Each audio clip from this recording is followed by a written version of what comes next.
सीता जवानी के भूखे दहो माता से बना के झूठे दहो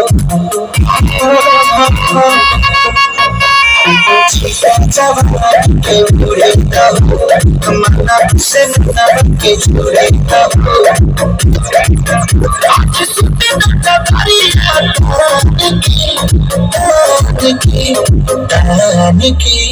टूट जाए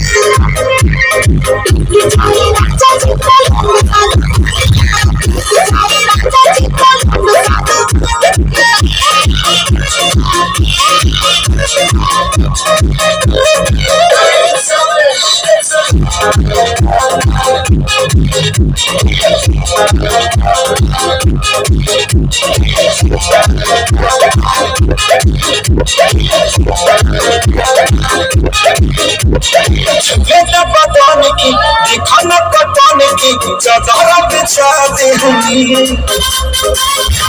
बोला मुझे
देखिया में गरमी बैठे लगी हो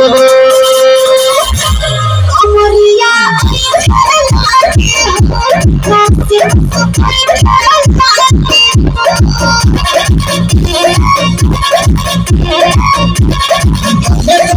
देखिया में गरमी बैठे लगी हो कमरिया